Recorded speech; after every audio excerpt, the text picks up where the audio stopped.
दोस्तों, वीडियो को शुरू करने से पहले मैं आपको डिस्क्लेमर देना चाहूँगा कि वीडियो सिर्फ और सिर्फ एजुकेशनल पर्पस के लिए है। यहाँ पे आपको इन्वेस्टमेंट एडवाइस नहीं दी जाती है, तो वीडियो को देखकर आप सीख सकते हैं और इन्फॉर्मेशन को ले सकते हैं। स्टार्टिंग करते हैं आज के मार्केट से। आज के दिन मार्केट ने 67 पॉइंट्स यानी 0.27% की मंदी के साथ में क्लोज किया। निफ्टी के लो की बात करें 25,000 के आसपास का लो लगाया था और निफ्टी की क्लोजिंग की बात करें तो 2582 पर निफ्टी ने क्लोज किया। अब काफ़ी लोगों के मन में ये क्वेश्चन आ सकता है कि हो सकता है 25,000 यानी 25,000 का जो स्तर है वो निफ्टी का सपोर्ट होगा, लेकिन पैटर्न को देखकर आपको पता लगाना होता है कि 25,000 का जो लेवल है वो सपोर्ट है या नहीं। मैं आपको लेवल नहीं बता सकता हूँ, लेकिन मैं आपको टेक्निकल चार्ट्स की सहायता से सिखा सकता हूँ कि कैसे हम ब्रेकडाउन्स को देख सकते हैं, कैसे हम सपोर्ट को आइडेंटिफाई कर सकते हैं, जो कि आगे चल के अपन सीखने वाले हैं। निफ्टी बैंक की बात करते हैं तो इसके अंदर कुछ खास नहीं, न्यूट्रल क्लोज ये हो चुका है। निफ्टी मिड कैप को देखें तो 410 पॉइंट्स की तेजी है यानी 0.70% का जंप है। स्मॉल कैप की बात करें तो 1% की तेजी है। इसका मतलब आज के दिन जो बड़ी कंपनीज हैं, निफ्टी की जो टॉप कंपनीज होगी या मैक्सिमम जो कंपनीज होगी, उनके स्टॉक्स गिरे हैं। और यहाँ पे भी अगर आप देखोगे ना तो मैक्सिमम कंपनी के स्टॉक्स नीचे ही हैं, यानी कुछ सिलेक्टेड मिड कैप कंपनीज ने, कुछ सिलेक्टेड स्मॉल कैप कंपनीज ने इन इंडेक्स को तेजी में क्लोज करवाने में हेल्प की है। अदरवाइज कुछ खास यहाँ पे माहौल देखने को नहीं मिला है। तो आप कमेंट करके बता सकते हैं कि आपके पोर्टफोलियो में किस तरह की सिचुएशन थी। क्या स्मॉल एंड मिड कैप की तरह आपका पोर्टफोलियो चला या फिर निफ्टी की तरह आपका पोर्टफोलियो नीचे गिरा। सेक्टर्स को देख लेते हैं तो रियल्टी में सबसे बड़ा जंप 1.39% की तेजी है। मीडिया भी तेज था, फार्मा भी तेज था। कौन गिरा आज के दिन? आईटी वीक था और निफ्टी फाइनेंशियल सर्विसेज आज के दिन वीक देखने को मिली है। अब देखो निफ्टी आईटी में प्रॉब्लम अभी चल रही है। नंबर्स को देखने के बाद में टीसीएस के नंबर्स देखे हमने, मार्केट को टीसीएस के नंबर्स कुछ खास अच्छे नहीं लगे। और टीसीएस के नंबर्स में क्या था, सेल्स कंपनी की नहीं बढ़ पाई जितनी एक्सपेक्टेशन थी, लेकिन कंपनी के प्रॉफिट बढ़ गए। लेकिन कितना कंपनी अपने एम्प्लॉयज़ को कम पे करके या फिर इंसेंटिव उनकी रोक कर पैसा कमा लेगी? एट द एंड इनको देना पड़ेगा अपने एम्प्लॉयज़ को, अदरवाइज अट्रेशन बढ़ सकता है। तो मार्केट ने सोचा जब तक कंपनी की सेल्स नहीं बढ़ेगी, जब तक कुछ अच्छे नंबर्स हम उसको नहीं मानेंगे। ठीक है, तो ये रीज़न है आईटी कंपनीज के स्टॉक का फिसलने का। अब देखिए दोस्तों, एक बड़ी न्यूज़ यहाँ पे देखने को मिलती है। जेन स्ट्रीट की वापसी हो चुकी है। अभी तो न्यूज़ में हो चुकी है, अब क्या मार्केट के अंदर भी वापसी होगी, उसका पता लगाने की कोशिश यहाँ पे करते हैं। इंडिया का सीपीआई इन्फ्लेशन डेटा भी आपके सामने होगा अभी इसी वीडियो के अंदर, उसके अंदर भी जानकारी लेते हैं। आज के दिन मार्केट ने क्यों अंडर परफॉर्म कर दिया उसको भी देखते हैं। टेक्निकल्स के ऊपर बातचीत होगी। कुछ कंपनीज हैं उनके स्टॉक्स ने अच्छे ब्रेकआउट्स, रिवर्सल्स दिए हैं कुछ बड़ी न्यूज़ के साथ में, वो भी हम देखने वाले हैं। तो सबसे पहले दोस्तों अपन आते हैं जेन स्ट्रीट के ऊपर। आपको बताइए सेबी ने यहाँ पे बैन कर दिया था इनको कि आप इंडिया के अंदर कारोबार नहीं कर सकते हैं, आप कामकाज नहीं कर सकते हैं, क्योंकि आपने गलत तरीके से 4843 करोड़ रुपीस कमाए थे। अब देखो सेबी ने इनको एक एक हम बोल सकते हैं ऑर्डर दिया था कि आप नहीं, जितने भी पैसे कमाए हैं गलत तरीके से, सबसे पहले तो वो पैसे हमको वापस दो। अभी आप देखते हो यहाँ पे भी कुछ स्कैम वगैरह करते हैं यूट्यूबर, कुछ कोर्सेज वगैरह बेचते हैं या फिर कॉल टिप देते हैं पेड सर्विसेज को देकर, तो जो भी उन वो कमाते हैं वो सब सेबी उससे ले लेता है। तो यहाँ पे सेबी ने बोला कि आप डिपॉजिट कर दो। तो देख सकते हैं इन्होंने वो जो पैसे हैं जो गलत तरीके से कमाए थे 4843 करोड़ रुपए के अमाउंट, वो इन्होंने सेबी को वापस दे दी है। आपको लगेगा कि कितना अच्छा है ये जेन स्ट्रीट कि जैसे ही बोला पैसे दे दो, 4843 करोड़ रुपीस के अमाउंट दे दी इनको। लेकिन दोस्तों इसके पीछे का एक रीज़न है, आप यहाँ पे देखोगे ना तो यहाँ पे मेंशन कर रखा है कि सेबी ने डायरेक्ट तो किया था इनको पैसे जमा कराने के लिए, और इसके साथ में हमने एक इंडिया का जो कमर्शियल बैंक है वो भी लिंक कर दिया है एस्क्रो अकाउंट के साथ में। लेकिन उसके पीछे का रीज़न ये है कि इन्होंने सीधा सीधा बोला था कि जब तक आप ये डिपॉजिट नहीं करते हैं, जब तक हमने डायरेक्शन दे दिया है आपके बैंक को, हमने डायरेक्शन दे दिया आपके कस्टडियंस को, डिपॉजिटरीज को, रजिस्ट्रार्स को, कि आपका जो भी मतलब एसेट है ना वो सब ब्लॉक कर देंगे। तो ये जेन स्ट्रीट की अच्छा ही नहीं है। सेबी ने ये सब चीज़ें की है, ब्लॉक किया है, डायरेक्शन दिए हैं, तब जाके इन्होंने वो पैसा वापस से लौटाया है। अब पैसे तो दे दिए, जेन स्ट्रीट ने इतनी जो कमाई कर ली, उसके साथ में अगर आप देखोगे तो साथ में एक ऑर्डर भी सेबी ने दिया था। ऑर्डर ये है, इंटरिम ऑर्डर का मतलब ये होता है कि कोई परमानेंट ऑर्डर नहीं होता है, टेम्पररी हम बोल सकते हैं या चेंजेबल हम इसको बोल सकते हैं कि ये चेंज हो सकता है। तो ऑर्डर ये दिया था कि अब ये काम नहीं करेगा जेन स्ट्रीट इंडिया के मार्केट के अंदर, साथ में कुछ भी कैसे भी तरीके से ये काम नहीं करेगा। ठीक है, तो यहाँ पे जैसे भी पैसे दिए उन्होंने, अब ये रिक्वेस्ट करे सेबी को कि आप जो भी रेस्ट्रिक्शंस लगाए थे हमारे ऊपर वो सब हटा दो, वो सारे रेस्ट्रिक्शंस हटा दो। अब देखो सेबी क्या करता है वो देखना काफ़ी इंटरेस्टिंग होगा कि क्या सेबी को पैसे मिलते ही सेबी सोचेगा चलो ठीक है वापस से हटा देते हैं, क्या ही होगा। और हटाने के बाद में वापस से कुछ घपला करेंगे तो वापस से पैसे ले लेंगे। तो ये सब चलता है या फिर इनको परमानेंटली ही बैन रखा जाता है, वो देखना दोस्तों काफ़ी इंटरेस्टिंग होगा, क्योंकि अब जो इनकी रिक्वेस्ट है ना वो जा चुकी है एग्जामिनेशन में, जो करेगा सेबी। अब सेबी को क्या लगता है वो आपको पता चलेगा, क्योंकि आज की जो न्यूज़ है वो यही न्यूज़ है कि सेबी रिक्वेस्ट ले चुका है, रिक्वेस्ट को एग्जामिन करने के लिए एक्सेप्ट कर चुका है। बट इसका क्या रीज़न और क्या कंक्लूजन निकलेगा वो देखना अभी बाकी है।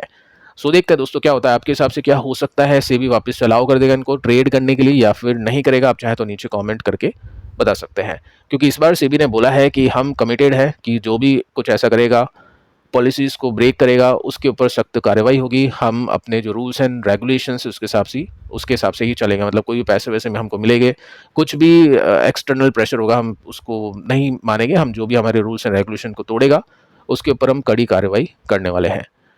ठीक है दोस्तों, इसके बाद में जो कंपनी है उसका स्टॉक चला और उस कंपनी का नाम है बीएससी। अब बीएससी का आपको पता ही है कि अच्छी खासी कमाई होती है डेरिवेटिव्स में, इन सभी चीज़ों के अंदर।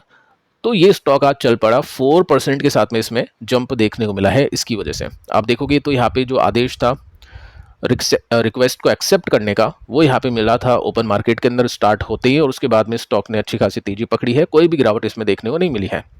अगर आप देखोगे तो कंपनी का मार्केट कैप 1 लाख करोड़ का है और 76 का कंपनी का पीई रेशियो है। तो एक्सपेंसिव है कंपनी, लेकिन आपको पता ही है कि ये जो स्टॉक है काफ़ी गिरता है, काफ़ी चलता है। इससे पहले मतलब ये जो चार्ट का पैटर्न आप देख पा रहे हैं, काफ़ी पुराना चार्ट है, वीकली चार्ट हम इसको बोल सकते हैं। सो यहाँ पर जब मार्केट गिरा था और जो बीएससी का स्टॉक गिरा था, ये तकरीबन तकरीबन 70% गिरा था। उसके बाद में स्टॉक ने 700% के रिटर्न्स भी दिए। उसके बाद में अगर आप ये गिरावट को देखोगे तो ये 34% की गिरावट, यहाँ पर आप देखोगे तो 40% की गिरावट है, और अभी जो गिरावट इसने दिखाई है टोटल 22% की गिरावट दिखाई है। तो 20, 30, 40% गिरना स्टॉक के लिए बहुत ही नॉर्मल है, क्योंकि अभी तक इसका पैटर्न आप यहाँ पे जो भी देख पा रहे हैं वीकली चार्ट के अंदर, ये कोई बेरिश पैटर्न नहीं है, ना ही ये कोई मेजर ब्रेकडाउन वाला पैटर्न है। ये पैटर्न है बुलिश पैटर्न, और इसके बीच बीच में ये छोटे मोटे करेक्शन देखने को मिलते हैं। तो ये छोटे मोटे जो नॉर्मल करेक्शंस होते हैं वो इस कंपनी में हो जाते हैं 20, 30, 40% के ईजिली।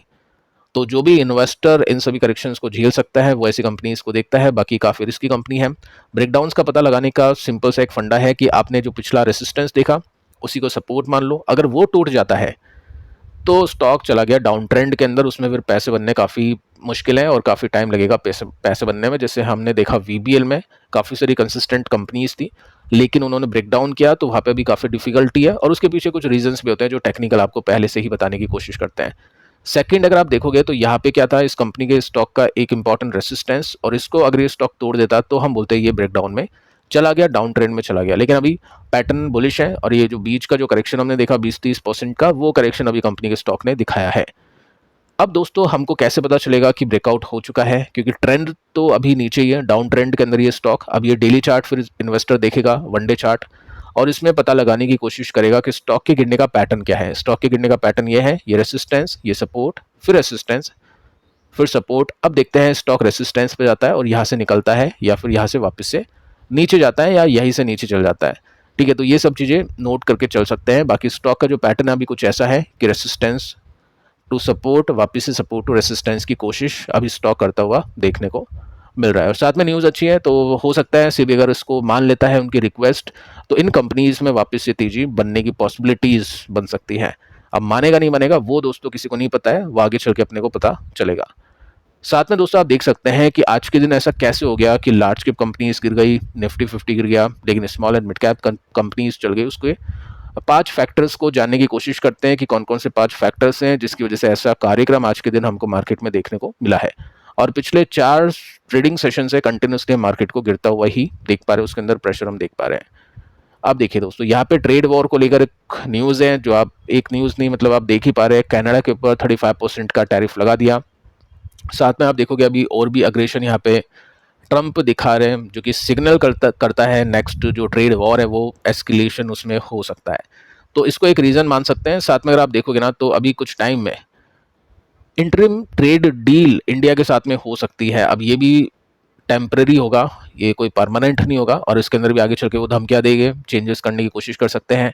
अभी दोस्तों ऐसा कुछ है कि टैरिफ हो सकता है इंडिया के ऊपर 20% से नीचे वो लाने की कोशिश करे। तो 20% से नीचे अगर ऐसा हो जाता है तो ठीक है, मार्केट सही कर सकता है, अच्छा परफॉर्म कर सकता है, हो सकता है हमको थोड़ा सा पॉजिटिविटी देखने को मिल जाए। लेकिन दोस्तों ये जो डील है परमानेंट नहीं है। तो ये डील होने के बाद भी देखना बार बार ये धमकियां हमको सुनने को मिलेगी ट्रंप की तरफ से कि 20 का 25 कर देंगे, 30% कर देंगे।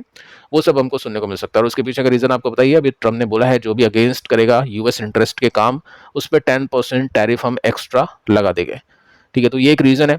सेकंड, अगर आप देखोगे तो यहाँ पे मेंशन कर रखा है कि मनी मूव कर रहा है लार्ज कैप से स्मॉल और मिड कैप्स की तरफ।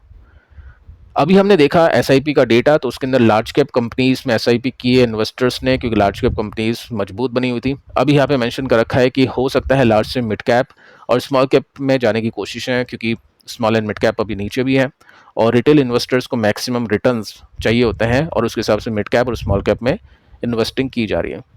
इसके बाद में दोस्तों आप देखोगे तो फॉरेन कैपिटल आउटफ्लो, एफआईज ने पैसा निकाला है। डेटा दोस्तों ये बताने की कोशिश कर रहा है कि एफआईज ने 10,000 करोड़ बेचा है कैश के सेगमेंट के अंदर जुलाई के अंदर, मतलब अभी 11 जुलाई ही हुई है, तो 11 दिनों के अंदर 11,000 करोड़ के आसपास का माल एफआईज ने बेचा है। इसके बाद में आप देख सकते हैं वैल्यूएशन स्ट्रेच, वो तो ठीक है, बार बार आप ऐसे न्यूज़ सुनोगे, क्योंकि जब निफ्टी ऊपर चल जाता है गिरता है तो वैल्यूएशन स्ट्रेच हो गई, और जब नीचे से ऊपर जाता है तो वैल्यूएशन कंफर्टेबल हो गई। बाकी आपको खुद को देखना है कि निफ्टी का पी रेशियो क्या है अभी के समय, जो कि है 22।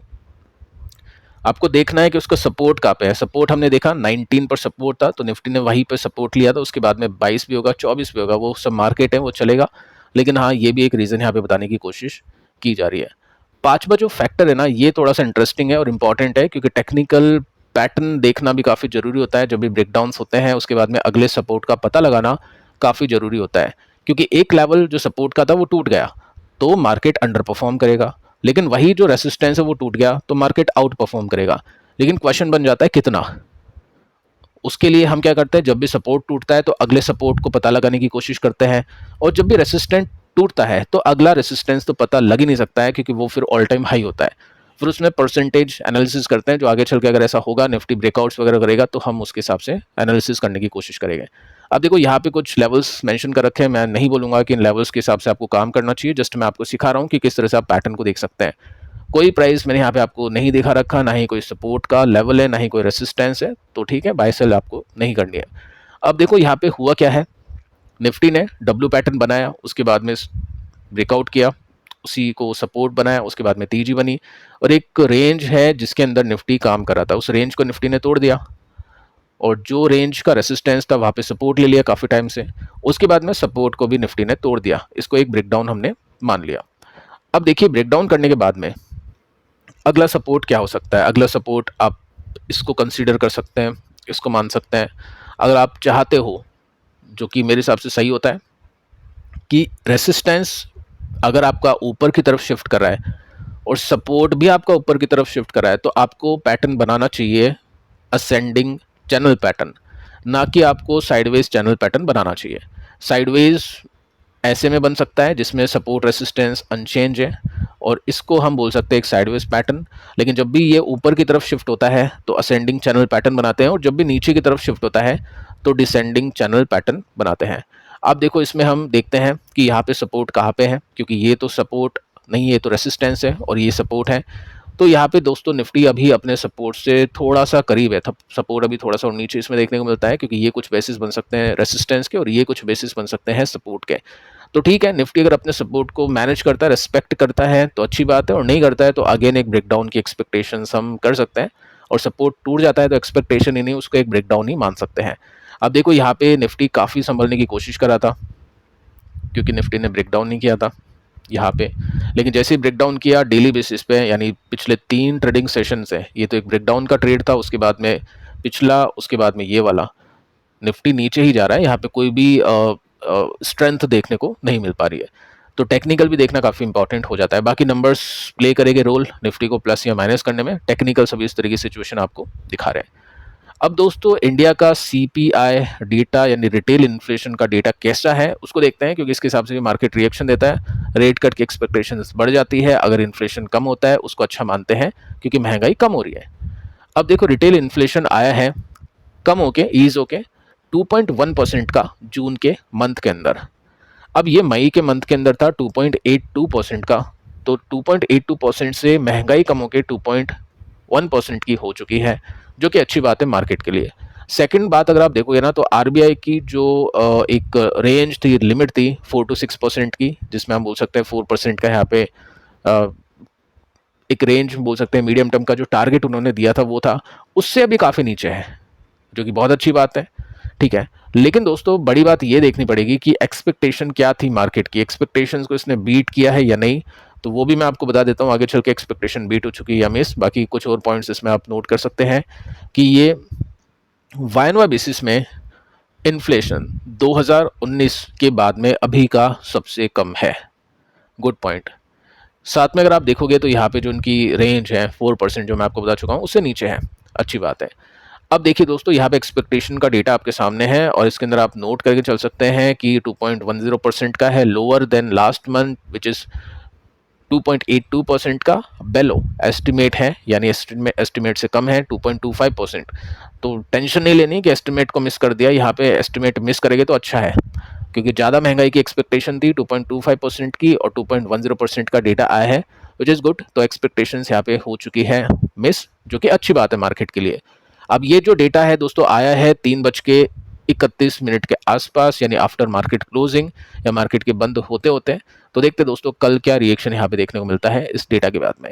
अब दोस्तों हम बात करते हैं कुछ कंपनीज के बारे में जिनके स्टॉक्स में बहुत बड़ी बाइंग कर दिया आज इन्वेस्टर्स ने। क्या रीजन है, क्या गुड न्यूज़ है, उसको देखते हैं। टेक्निकली ब्रेकडाउन्स या ब्रेकआउट हो चुके हैं, उसको भी चेकआउट करते हैं। तो देखो, फर्स्ट कंपनी आनंद राठी, 13% की तेजी, यानी 14% के आसपास का जंप इसमें देखने को मिला है।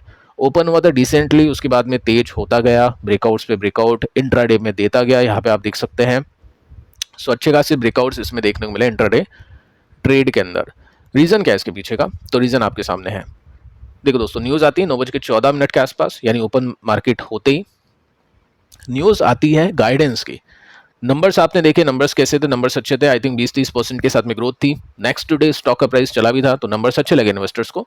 सेकंड आप देखोगे ना, तो यहाँ पे कंपनी ने गाइडेंस दी अपनी कॉन कॉल के अंदर, और इसके अंदर गाइडेंस कुछ ऐसी है कि फाइनेंशियल ईयर 26 में रेवेन्यू 1175 करोड़ का और पैट 375 करोड़ का हमको निकालना है।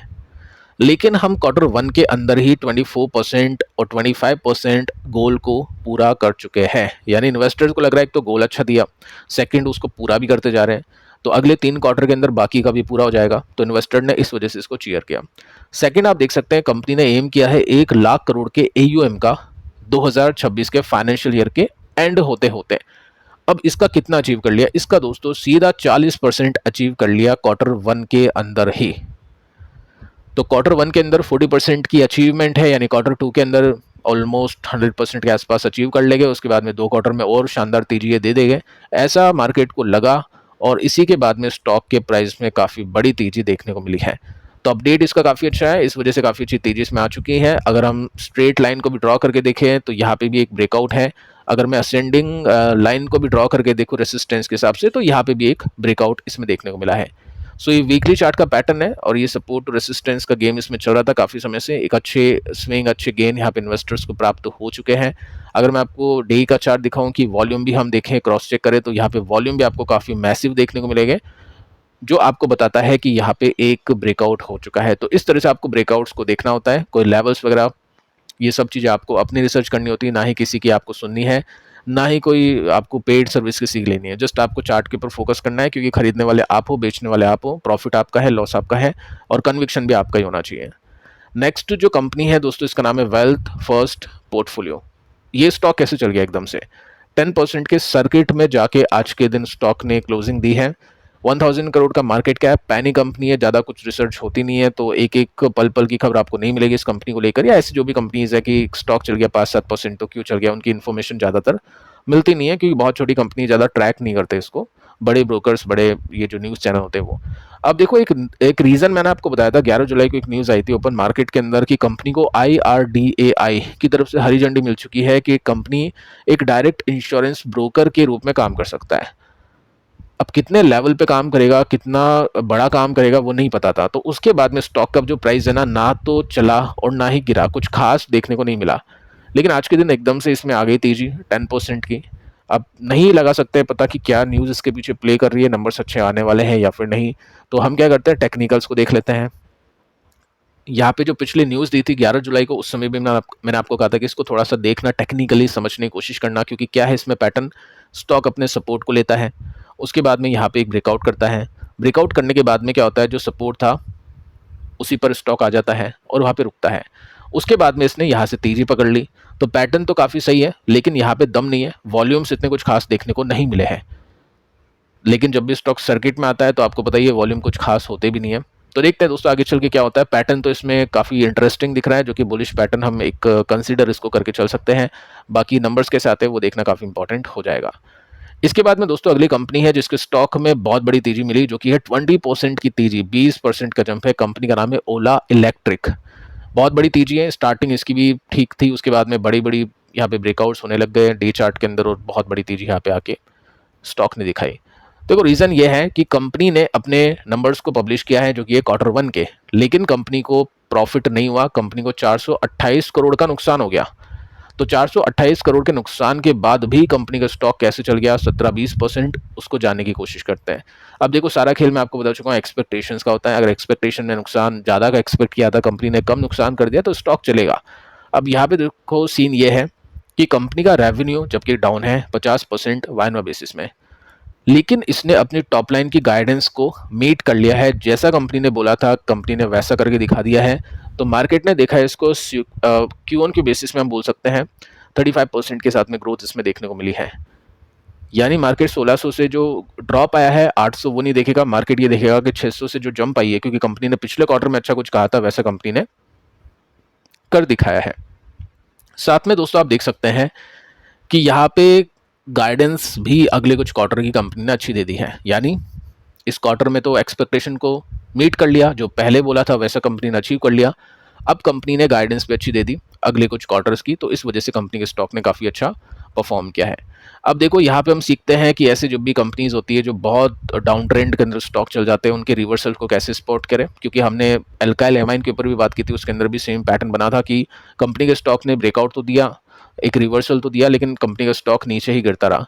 तो ऐसे में दोस्तों हम क्या कर सकते हैं, हम देख सकते हैं पिछले रेसिस्टेंस को या पिछले सपोर्ट को, जो रेसिस्टेंस बन सकता है। जैसे आप देखोगे तो यहाँ पे क्या था, पिछला सपोर्ट, ये ये अगला रेसिस्टेंस। तो इसको जब तक स्टॉक ने नहीं तोड़ा, जब तक स्टॉक को हम नहीं बोल सकते कि रिवर्स हो चुका है, ये बुल मार्केट के अंदर, या ये रिवर्सल बोलेंगे, बुल तो हम बोलेंगे जब ये स्टॉक अपने ऑल टाइम हाई को क्रॉस कर देगा।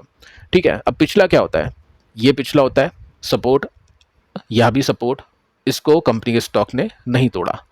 अब हम आगे चलते हैं, आगे चल के हम ये देखते हैं कि ये क्या था पिछला सपोर्ट, आज के दिन कंपनी के स्टॉक ने इसको तोड़ दिया है। तो टेक्निकली हम इसको एक रिवर्सल बोल सकते हैं, लेकिन कोई भी अभी बुलिश पैटर्न नहीं बन रहा है, एक रिवर्सल के रूप में ही हम इसको कंसीडर करेंगे। अब हम देखेंगे कि क्या ब्रेकआउट है, क्या अच्छे वॉल्यूम को इसने दिया है क्या। तो डेफिनेटली दोस्तों यहाँ पे एक अच्छा वॉल्यूम है, और वॉल्यूम के साथ में इसमें एक रिवर्सल देखने को मिल चुका है, और नंबर्स भी आपके सामने हैं, नंबर्स इन्वेस्टर्स को अच्छी भी लगे हैं। अब इन्वेस्टर तो मुझे लगता नहीं है, और भी कंपनीज होती है इन्वेस्टर के हाथ में जो प्रॉफिटेबल कंपनीज होती हैं। बाकी ट्रेडर डेफिनेटली ऐसी लॉस मेकिंग कंपनीज में प्ले करते हैं, क्योंकि स्टॉक चलते भी बहुत तेज है और गिरते भी काफ़ी तेज है। तो फिलहाल दोस्तों इस वीडियो में इतना ही। कल परसों के इस वीडियो को आप देख लेना। अगर आपके मन में क्वेश्चन है कि मेरे पास में कितने का पोर्टफोलियो होना चाहिए, कितने लाख का होना चाहिए, कितने हज़ार का, कितने करोड़ का, उससे मुझे फाइनेंशियल फ्रीडम मिल जाए, मैंने इसमें एक फॉर्मूला आपको दिया है कि आपको मंथली जितना भी चाहिए, कितना परसेंट आपके पोर्टफोलियो का वो होना चाहिए, सब कुछ मैंने आपको बताने की कोशिश की। एक रिटेल इन्वेस्टर ने कैसे फाइनेंशियल फ्रीडम प्राप्त की, 45 साल की उम्र में 4.7 करोड़ रुपीस कैसे उसने इक्विटी में बना लिए, और उसके बाद में उसने जॉब भी छोड़ दी और अब वो रिटायरमेंट या जो भी अपनी फाइनेंशियल फ्रीडम है उसको एंजॉय कर रहा है। तो डेटा दिया है, लॉजिक दिया है, और काफ़ी लोगों ने इसको पसंद भी किया है, कमेंट भी काफ़ी है, लाइक भी काफ़ी है। तो अगर आपने देखा नहीं तो आप इसको देख लेना। मिलते हैं अगले वीडियो में, तब तक के लिए बाय बाय।